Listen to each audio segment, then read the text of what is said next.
मित्रांनो, हा आहे महाराष्ट्रातला तरी आतापर्यंतचा खूप मोठा असा बोगदा आहे हा. तुम्ही जर शिर्डीला नाशिकला जात असताल तर समृद्धी हायवेचा जर तुम्ही उपयोग करत असताल तर तुम्हाला हा बोगदा नक्कीच लागणार. कारण या कसारा घाट जो आहे जुना हायवे मधून गेलेला, त्या घाटाच्या आतून हा पूर्ण टनल यांनी काढलेला आहे.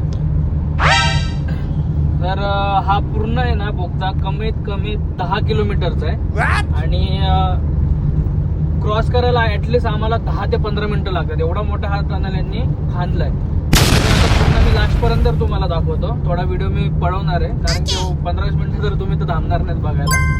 पण तुम्ही बघू शकता हा बोगदा किती मोठा आणि एकदम छान असं त्यांनी फिनिशिंग सुद्धा केलेलं आहे.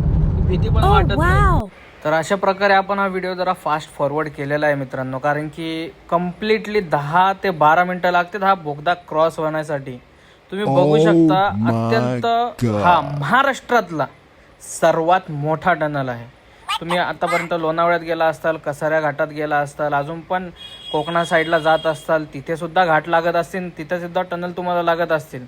पण एवढा मोठा टनल तुम्हाला कधीच नसेल लागला आणि हा महाराष्ट्रातला सर्वात मोठा असा टनल आहे. अजून पण खूप असे टनल बनत आहेत. आय थिंक आता खंडाळ्यातच बनतोय, न्यू जो पुणे मुंबई एक्सप्रेसवे बनतोय त्याच्यात असा असणार आहे टनल. ओके, अशा प्रकारे हा संपलेला आहे टनल पूर्ण आणि कम्प्लीट. मित्रांनो मी इथं मीटर लावलं होतं, ऍक्च्युली तुम्हाला दाखवायला पाहिजे होतं. मीटर मी इथं लावलं होतं. 9.9 ते 9.5 किलोमीटरचा आहे. म्हणजे टोटल आपण 10 किलोमीटर पकडूया. 10 किलोमीटरचा पूर्ण हा टनल आहे.